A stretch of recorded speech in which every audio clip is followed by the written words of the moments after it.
안녕하십니까. 행정쟁수법을 강의하고 있는 조홍주입니다. 지난 시간에 2019년 행정쟁수법 공인노무사 기출문제로 만나 뵀었는데요. 오늘부터 인문강의라고 하는 걸 해보겠어요. 대강의 모든 학원 강사들이 인문강의라는 명칭으로 강의를 하는데요. 제가 하는 인문강의는 조금은 다르고 독특합니다. 어떤 면에서 독특하냐 하면 그 인문강의를 어떤 방식으로 글을 쓰느냐를 소개하는 강의로 활용하고 있습니다. 왜냐하면 우리의 모든 관점과 합격을 위한 그 방향성은 어떻게 글을 써내느냐, 행정쟁수법은 어떤 방식으로 글을 써내느냐라는 것에 대해서 고민하고 그 글을 써내는 방식에다가 자신이 공부한 것을 얹히는 것, 그 이상도 그 이하도 아니라고 저는 생각합니다. 이거는 당연한 것입니다. 왜냐하면 법이라는 것은 누가 뭐든지 간에 그 법의 적용에 있어서는 동일한 상황에 동일한 기준으로 적용이 되어야 합니다. 누구한테는 이렇게 적용되고 또 누구한테는 저렇게 적용되고 이렇게 법이 그때그때 적용의 형식이 달라진다면 그 법에 대해서 우리들은 어려운 말로 규범력이 없다고 합니다. 그러면 저와 함께 어떻게 해야 채점자가 생각하는 그림과 내가 쓰고자 하는 그림이 일치할 수 있는지, 소위 말하는 간주관적으로 서로 대화를 할 수 있는지 한번 살펴보겠습니다. 그 대화가 잘 되면 틀림없이 고득점을 하게 될 겁니다. 일단은 크게 리걸 마인드라고 하는 게 많이 들어보셨을 거예요. 리걸 마인드. 그러면 첫 번째는 리걸 마인드가 뭐냐에 대해서 약간 소개를 해드리면 우리가 추상적으로 리걸 마인드 하면 엄청 뭔가 대단한 것이 있는 것이냐 우리들이 오해하고 있거든요. 그리고 엄청 고상하고 무슨 거대한 어떤 뜻이 있는 것처럼 많은 분들이 오해를 하는데 리걸 마인드는 정말로 쉬운 얘기입니다. 그거는 어떤 거냐면 리걸 마인드죠. 그러면 법은 항상 뒷부분부터 해결을 해갑니다. 첫 번째, 마인드가 뭘까?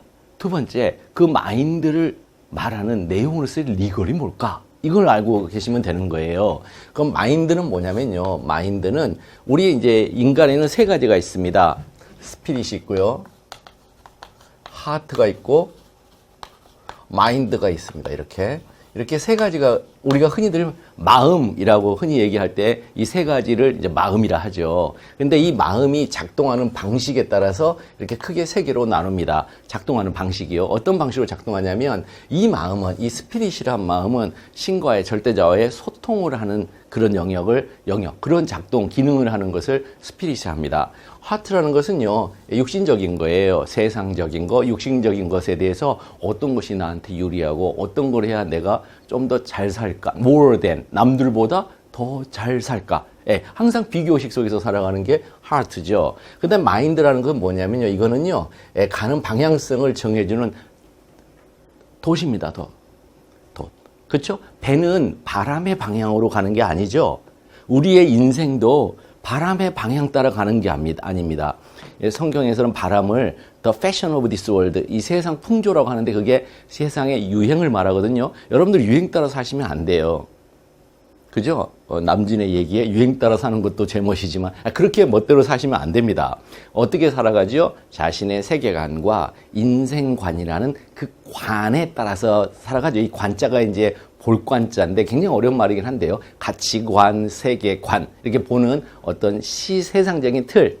그걸 또 사회과학에서는 패러다임이라 하죠. 패러다임. 그런 패러다임에 입각해서 여러분들이 세상을 살아가요. 그걸 인생에 있어서 그 사람에 있어서 마인드라 합니다. 그걸.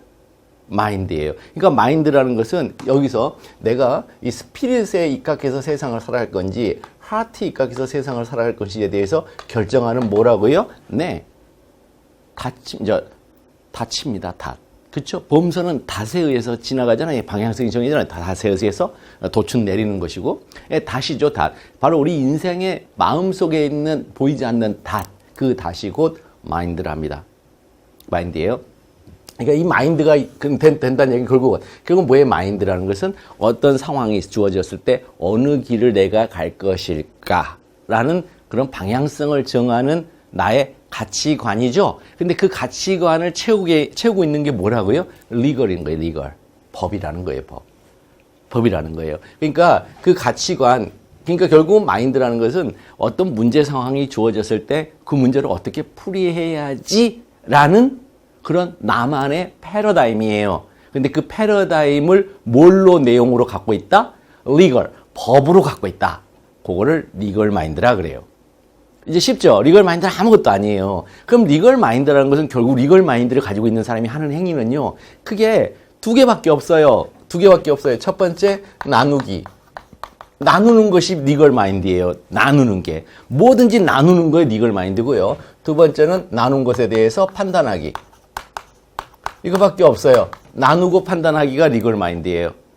나누고 판단하기가 리걸 마인드예요. 자, 이 나누고 판단하기를 우리 인간이 처음에 창조됐을 때는 못했는데, 성경에서는 그렇게 하죠. 선악과를 먹었죠. 선과 악을 나누어주는 나무, 이제 과일. 그걸 먹었더니 어떻게 했어요? 선과 악을 나누는 눈이 생겼죠. 그래서 어떻게 판단하죠? 선, 이건 나에게 좋은 것. 악, 저건 나에게 나쁜 것. 저건 나에게 불리한 것, 이건 나에게 유리한 것. 그러니까 사람은 꼭 자기에게 좋고 유리한 것을 선이라고 판단을 한단 말입니다.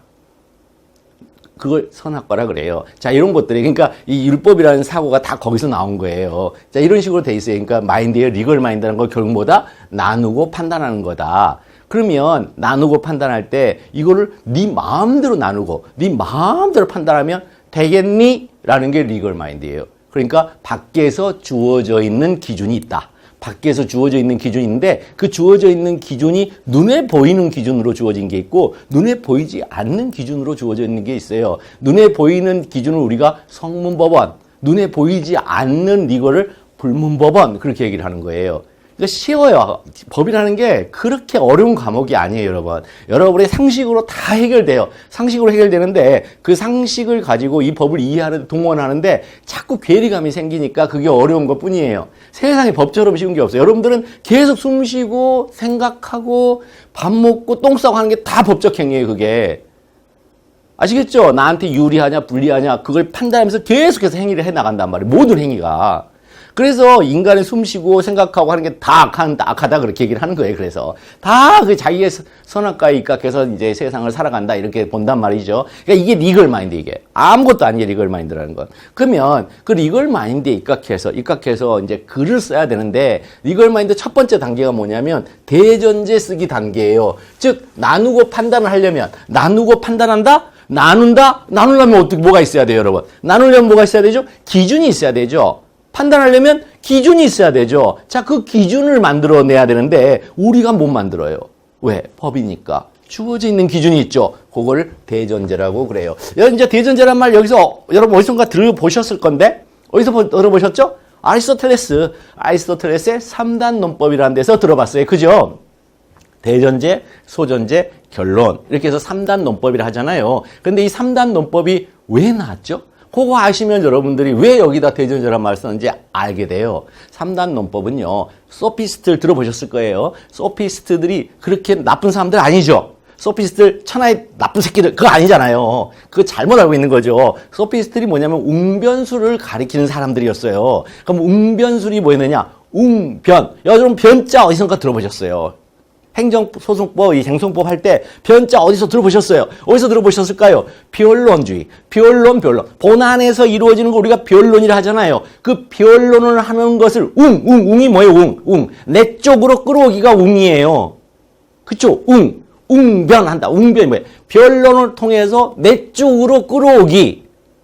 그러면 내적으로 웅변이라는 게 결론은 뭐예요? 변론을 통하여 판사의 심증을 나한테 유리하게 만들어가기. 이걸 웅변술이라고 그래요. 이걸 변론술, 웅변술. 아, 이 연사 여러분들에게 열심히 외치면 이게 웅변술이 아니에요. 소피스트가 얘기하는 웅변술은 우리들이 배우는 그 웅변술은 웅변, 변론을 통해서 판사의 심증을 나한테 끌어온다. 나한테 유리하게. 그 웅변술이란 말이에요. 근데 그 웅변술이 처음에는 서로 간의 주장과 이제 뒤에 가면 이제 배우겠지만 좀 어려운 말이지만 주장을 하고 그 주장을 뒷받침하는 여러 가지 자료들, 그걸 이제 증거 자료를 하는데 그 증거 자료들을 통해서 이 주장이라는 게 진짜 있었냐 없었냐 그러면서 서로 막 다투는 거죠. 근데 법정에서는 어떻게 다투죠?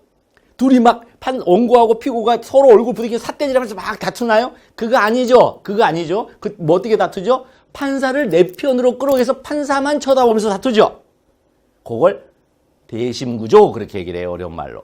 대심구조. 대심구조가 뭐냐면 이 삼명관계인데 원고와 피고와 당사자들이 서로 막 얼굴 니 나쁜 새끼인데 좋은 새끼 하면서 막 다투는 그런 개념이 아니고 판사님 제가 이걸 주장하고 이런 증거 자료를 댈 테니까 어때요? 제 주장이 맞죠?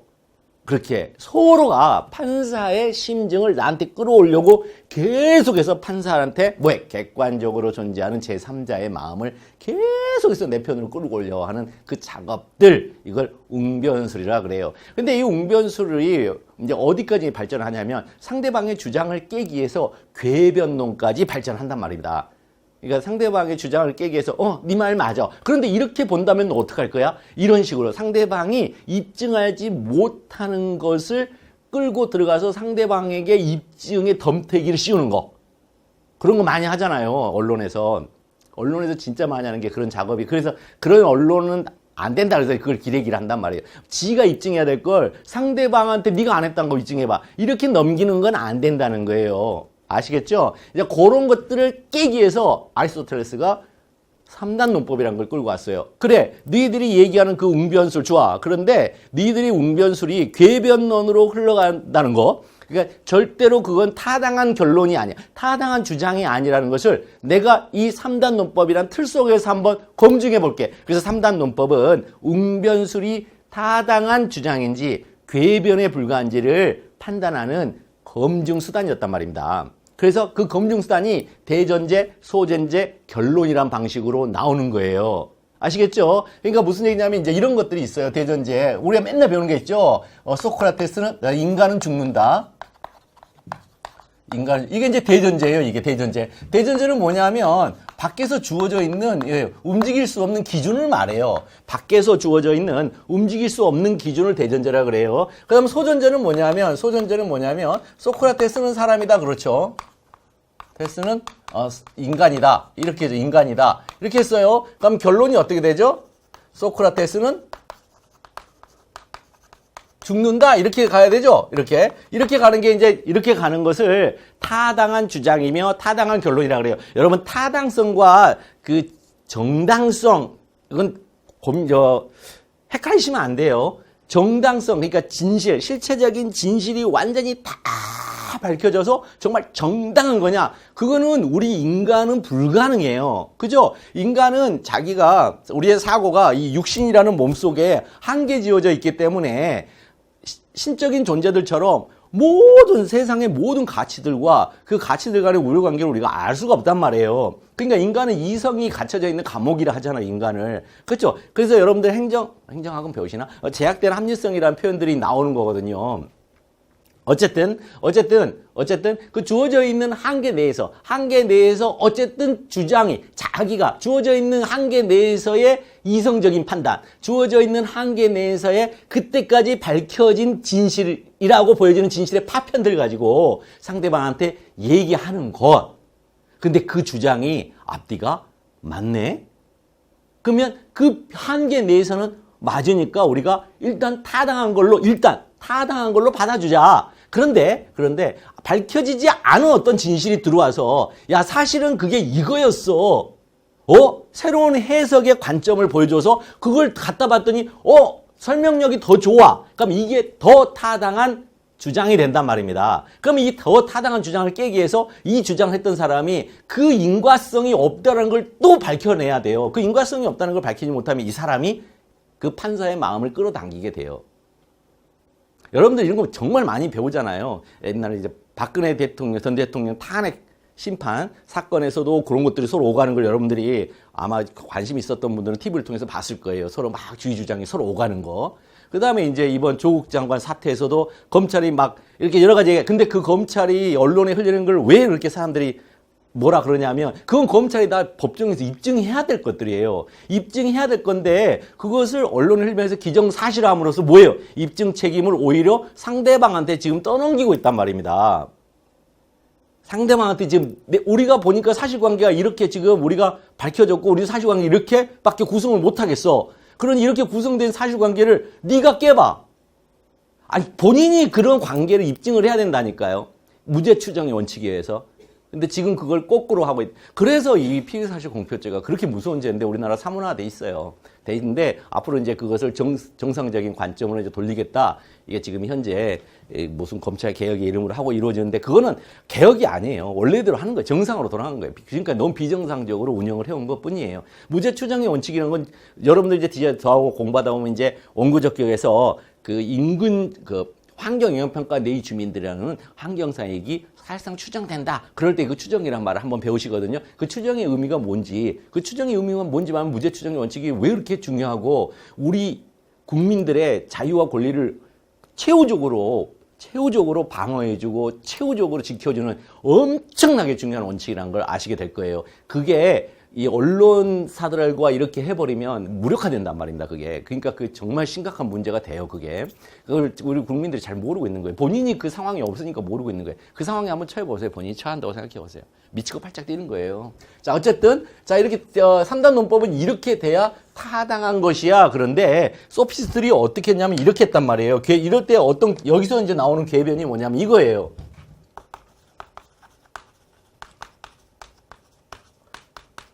그러니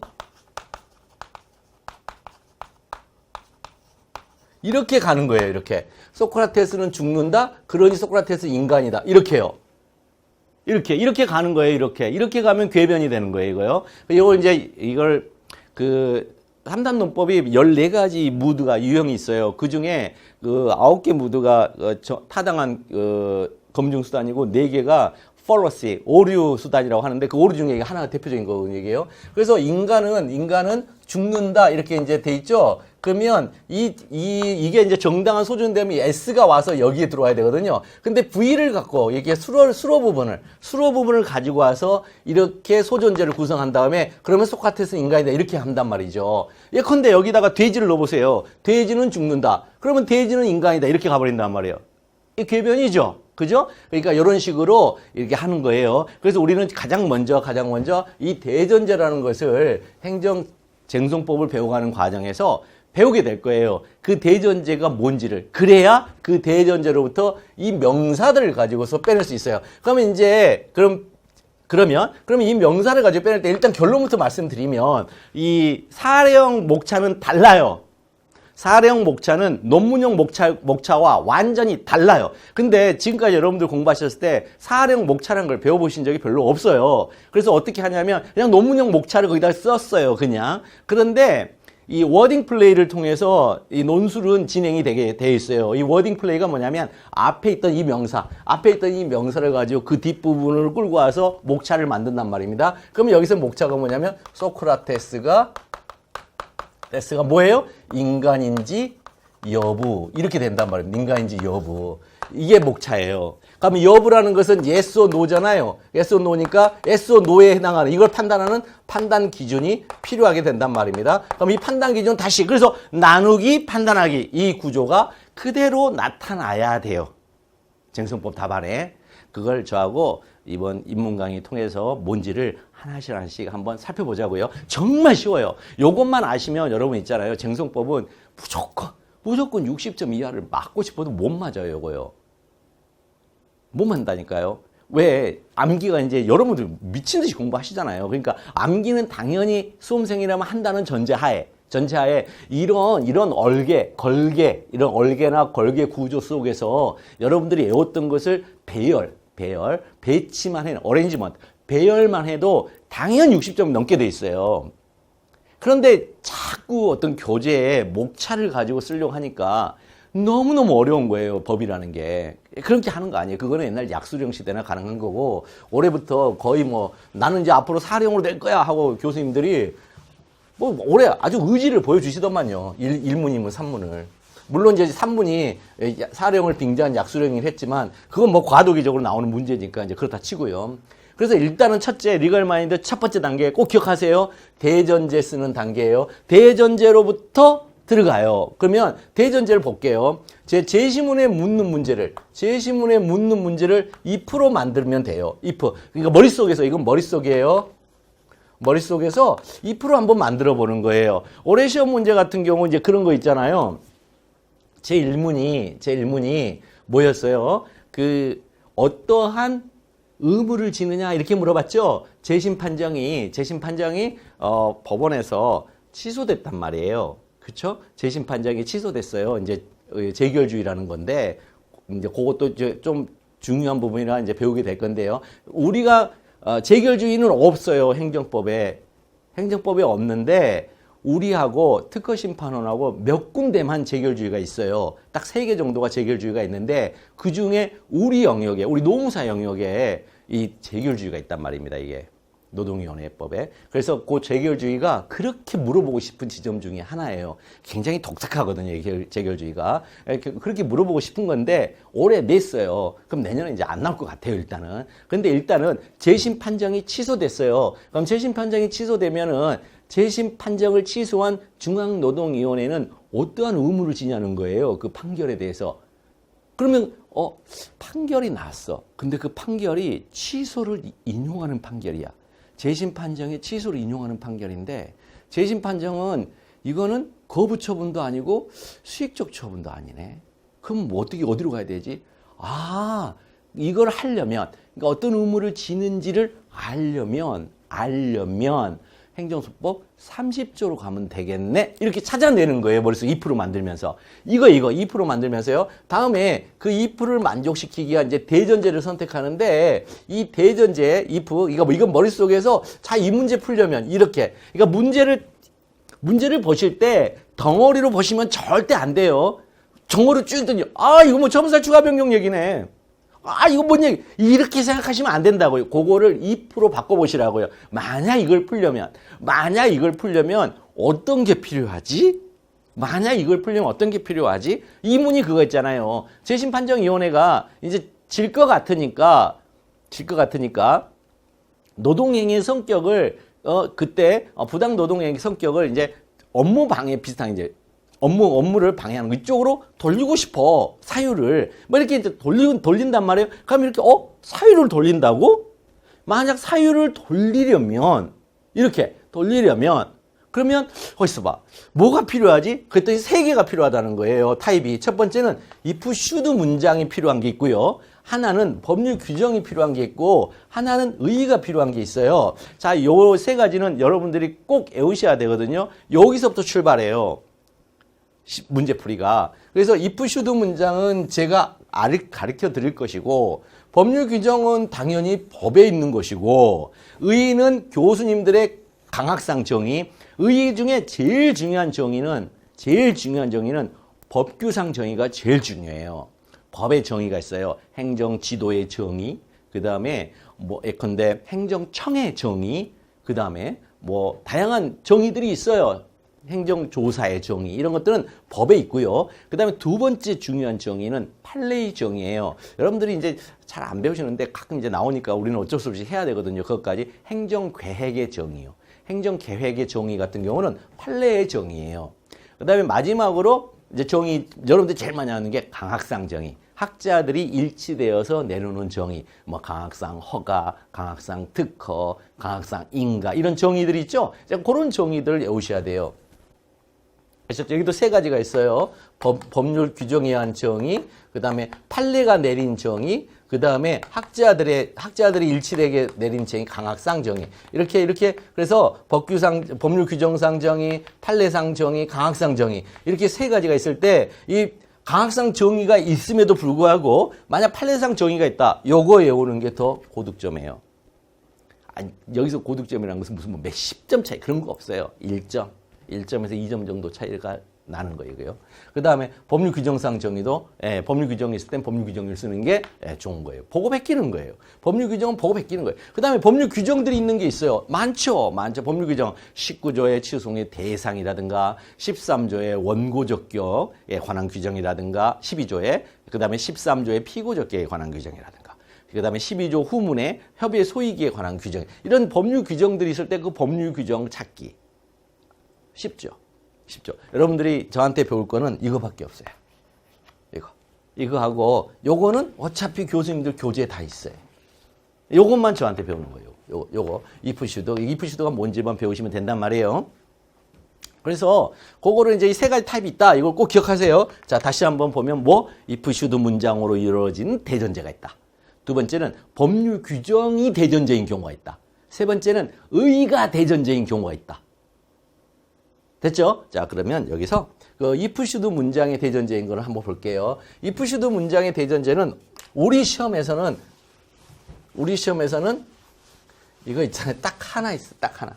우리 시험에서는 딱 하나 있어요. 뭐 갑의 소재기가 적법하냐. 이거 딱 하나 있어요. 우리 행정쟁송법 시험에서는 if should 문장으로 이루어진 대전제는 딱 하나 있어요. 갑의 소재기가 적법한지 검토하시오. 혹은 갑의 취소 소송의 제기가 가능한지 검토하시오. 다 같은 말이거든요. 가능한지 검토하시오. 이렇게 돼 있어요. 그러면 이걸 2% 한번 만들어 보자고요. 그냥 만드세요. 어떻게 만들어요? 갑의 소재기가 적법까지 한 다음에 if 하려면 혹은 갑의 소재기가 가능 혹은 하려면 이렇게 2% 만들면 돼요.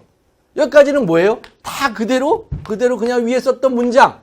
표현 바꿔요, 안 바꿔요? 안 바꾸죠. 표현 안 바꾸죠. 이거를 논리의 연쇄라 그래요. 여러분 논리의 연쇄라는 것을 저 체인 오브 그 로직 있잖아요. 이 논리의 연쇄를 도대체 어떻게 확보할 거예요? 내용으로? 아니에요. 법이라는 건 형식이에요, 형식. 내용보다는 형식이에요. 형식이 계속해서 논리의 연쇄를 확보하고 있어야 돼요. 앞에 있는 표현을 그 뒤에 갖다 쓰고 그 표현을 뒤에다가 이제 뭔가 만들고 싶으면 다른 표현으로 만들어주고 리테일러는 꼬랑지 지점만 살짝 표현을 바꿔주고 또 앞에 있는 명사 그대로 가서 또 넣어놨다가 몸통은 바꾸지 않는 거예요. 논리에선. 몸통은 안 바꿔요. 몸통 가지고 갔다가 거기다가 뒤에다가 리테일 꼬리들만 표현들을 바꿔준단 말이에요. 이거는 로마 있잖아요. 그리스 로마 시대에 그 유명한 이오니아 철학 시대부터 시작된 논리의 구성 방식이에요. 이게요. 우리 동양적 논리가 아니라니까요. 동양적 논리는 그렇게 안 해요. 동양적 논리는 내용으로 해요. 내용으로. 그래서 비가도 도가도 다 했잖아요. 그죠? 우리 노자 사상에서 그죠? 말로 해버리면 도가 아니다. 뭐 이런 식으로 이제 나가는 제가 잊어버렸는데 그렇게 염화미소 무슨 화두를 던진다거나 그런 식으로 내용을 통해서 이제 넘어가려고 하는 정신 문명이에요. 그런데 서양 문명은 그렇지 않아요. 논리, 형식 논리, 그 논리의 연쇄를 반드시 지킨단 말입니다. 이 사람들이. 오죽했으면 언어 구조가 그럴까요? 주어 자리에는 꼭 명사 들어가라. 수로 자리에는 동사 들어가야 된다. 아니 영어 단어들이 자기가 가서 앉아야 할 자리들이 의자들이 다 자리가 다 만들어져 있잖아요.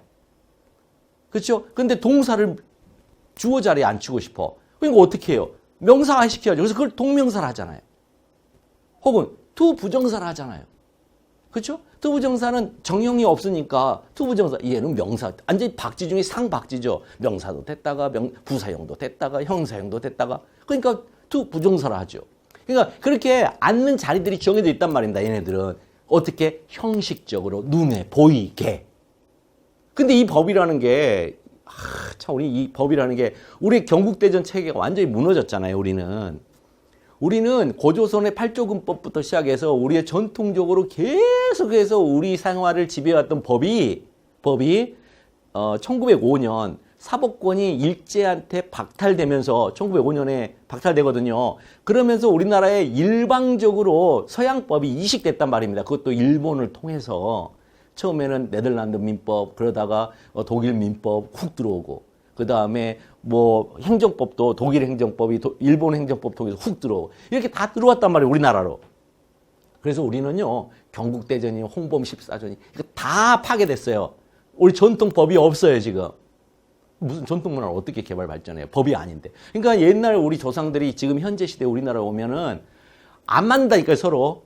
우리는 몸뚱아리는 조상들하고 똑같은데 사고 법생활이라든가 정치생활이라든가 사고는 전부 다 서양이에요. 지금. 동양적인 게 하나도 없어요. 절에 가야 좀 비슷하게 있겠네, 동양적인 거. 그러니까 그렇게 돼 있어요. 그러니까 다 깨진 거예요. 그러니까 식민지가 무슨 뭐 근대화해서 사람이 잘 먹고 잘 사는 거 한 삼시세끼 안 굶고 살기로 하면 돼요. 일본이 정신문명을 파괴한 게 제일 추악한 범죄예요, 우리나라에. 아시겠죠? 우리나라 정신문명은 다 깨진 거예요, 그걸로. 다 깨졌어요. 그래서 어쨌든 이렇게 한다는 거 기억하세요. 뭐 앞에 있는 어떤 문구, 몸통, 바디 부분은 안 바꾼다.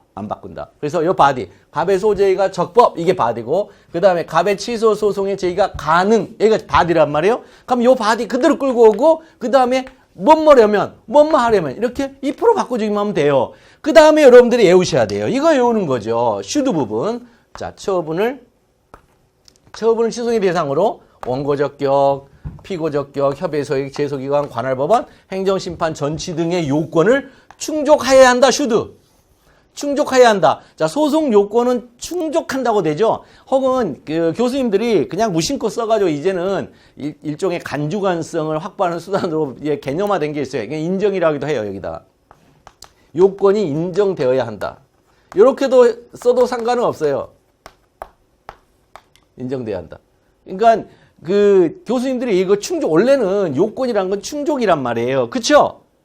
아시죠? 이 조건과 효과가 있잖아요. if 된 구조로. 그러니까 원래는 if then 만약 뭐뭐 한다면 이런 효과가 나타난다. 그래서 이거를 조건이라 그러고 여기를 이제 결과라 그래요. 조건과 결과. 그죠? 그런데 법에서는 이쪽에 들어가면은 어떤 조건이 돼요? 필요 조건이 되죠. 그리고 여기는 효과가 되죠. 그러니까 필요 조건이 뭐예요? 요건이잖아요. 그죠? 근데 이 결과 측면에서 보는 이 조건을 보면 무슨 조건이라 그래요? 충분 조건이라 그러죠. 이 결과로 연결되는 조건들의 집합을 충분 조건이라는. 그러니까 충분 조건은 반드시 뭘로 연결돼요? 결과로 연결되죠. 그쵸? 근데 법에서는 필요 조건, 요건과 필요 충분 조건 이렇게 할 수도 있는 거잖아요. 여러분들이 이제 이게 논리문 배울 때. 근데 이 요건이라는 것은 100% 이쪽으로 가지를 않아요. 중간에 이렇게 빠져나가는 게 있어요. 그래서 원칙과 예외 이렇게 이루어져 있단 말이니까 요건에는 이 요건이란 말 자체에 원칙과 효과로 연결되어지지 못하는 예외가 있다. 그 예외를 반드시 이 내재적으로 포함하고 있는 거예요. 요건이란 말 자체가 필요 조건이기 때문에. 좀 어려운가요? 어쨌든 그렇게 돼 있어요. 자, 그런 식으로 돼 있기 때문에 여러분들이 이 가만히 보시면 이 요건과 이 효과 있잖아요. 이 효과가 if 쪽으로 갔고 그 다음에 이 요건 부분이 should 쪽으로 왔다는 걸 기억하시면 돼요. 아시겠죠? 법이라는 건 if 된 구조로 이루어졌단 말이에요. 법이라는 게 다. 모든 법은 if 된 구조로 이루어져 있어요. 국민에게 직접 이렇게 영향을 주는 것은 if 된 구조로 이루어져 있어요. 예컨대 건축법의 이제 12조 1항에 보면 건축을 하고자 하는 자는 뭐 다른 표현들도 있지만 건축을 하고자 하는 자는 구청장의 허가를 받아야 한다. 이렇게 되고 있거든요. 표현은 그렇게 돼요. 구청장의 허가를 받아야 한다. 그건 뭐예요? 그건 이렇게 돼 있잖아요. 건축을 하려면 구청장의 허가를 받아야 한다. if 된 if should 구조로 되어져 있죠. 근데 그 법을 어떻게 읽냐면 if then으로 읽는단 말이에요. 우리 법률가들은 어떻게 해요? 구청장의 허가를 받으면 if then 건축할 수 있어. 이렇게 읽는단 말이에요. 근데 그거를 우리가 답안했을 때는 어떻게 쓴다? 행정법 답안했을 때는 요렇게 쓰시란 말이에요. 요렇게. 이게 함무라비 법전이에요. 이게 함무라비 법전. 인류 최초의 법전인 함무라비 법전이 이렇게 이루어졌단 말이에요. 정언명령으로. 이걸 정언명령이라고 그래요. 임마누엘 칸트의. if should가 정언명령이란 말입니다. 이게 도덕적 명령 이렇게 나가는 건데 이렇게 해서 if 만약 이렇게 하려면 그러니까 if는 뭐예요? 교수님이 물어본 그 지점을 판단하려면 교수님이 물어본 그거에 대한 답을 하려면 요것들을 should 해야 돼요. 검토해야 돼요. 이렇게 여러분들이 외우고 계셔야 되는데 if should 문장은 이거 하나밖에 없어요. 여러분들이 외울 건. 그러니까 요거 하나 달달달 외우시는데 어떻게 외우냐? 이제 여러분들이 대원 피업 제거하는 이렇게 외우시는 저는 이제 대원 피업 제거하는 이렇게 외우거든요. 근데 이걸 다양하게 외우세요. 다양하게.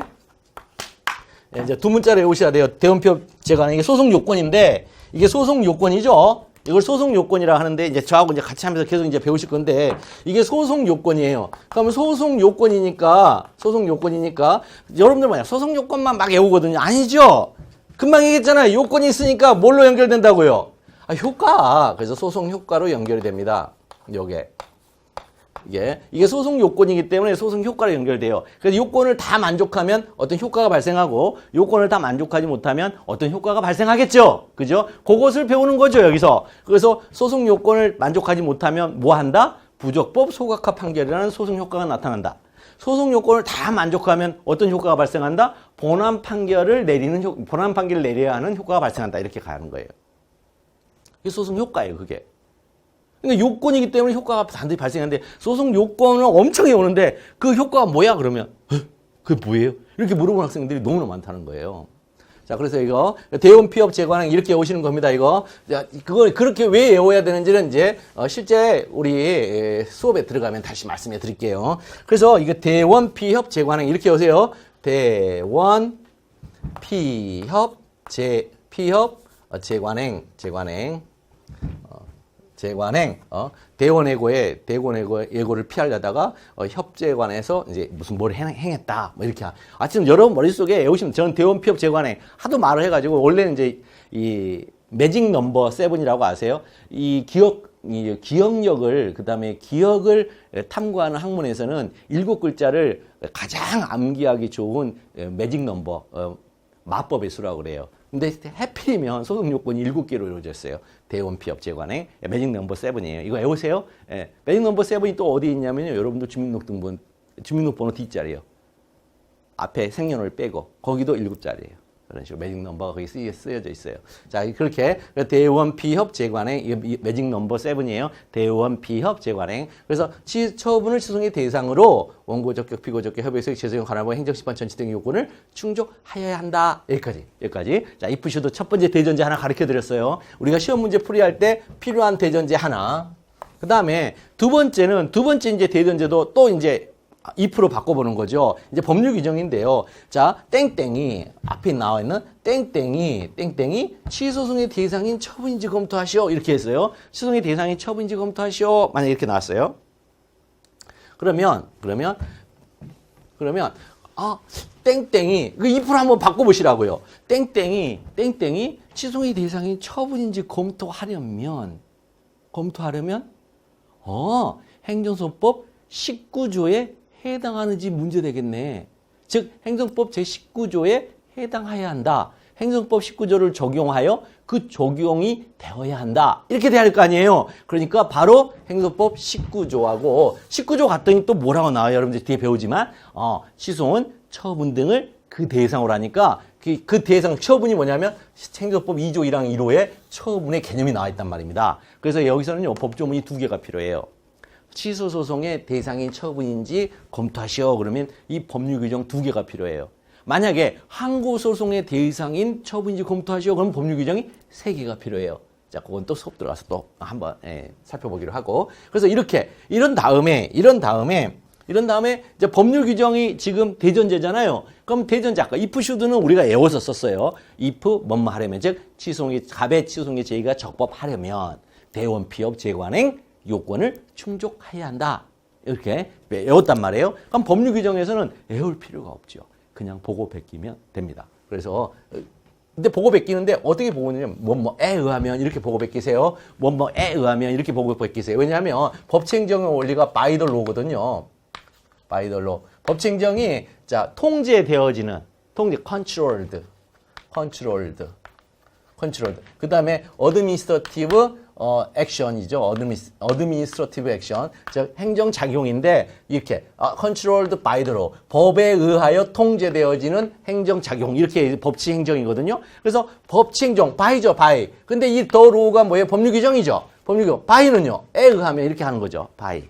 그죠? by. 뭐뭐에 의하면 이렇다. 이렇게 우리는 수험생은 이렇게 써요. 그 다음에 여러분들이 법전을 보잖아요. 이제 판례 전문을 보잖아요. 판례 전문에는 뭐뭐에 따르면 이렇게 되어져 있어요. 뭐뭐에 따르면 우리 판사님들은 그렇게 써요. 근데 우리 수험생은 뭐뭐에 의하면 이렇게 쓰는 게 더 좋아요. 따르면보다 왜 판사님들이 따르면 하는 거 하시는 이유는 있어요. 그게 있어요. 왜 그러냐면 이 법이라는 게 사회 변화에 따라서 개정이 이루어지죠. 개정되지 않은 이 망고불변의 영구불변의 법이라는 건 없어요. 왜? 아까도 얘기했지만 우리 이성이 이 몸이라는 한계성 속에 갇혀져 있기 때문에 안 된단 말이에요. 그러니까 모으려고 완전한 이성, 절대 이성, 루소가 얘기했던 그런 절대 이성이 있을 때는 그게 가능해요. 근데 우리 절대 이성이 없단 말이에요, 우리 인간은. 그러니까 매번 뭐죠? 상황이 바뀔 때마다 그 상황에 적합하도록 법들을 바꿔줘야 된단 말이에요. 그걸 뭐 인류 역사의 발전이라는데 무슨 발전이에요? 그냥 계속 반복되는 반복성밖에 없어요, 사실은.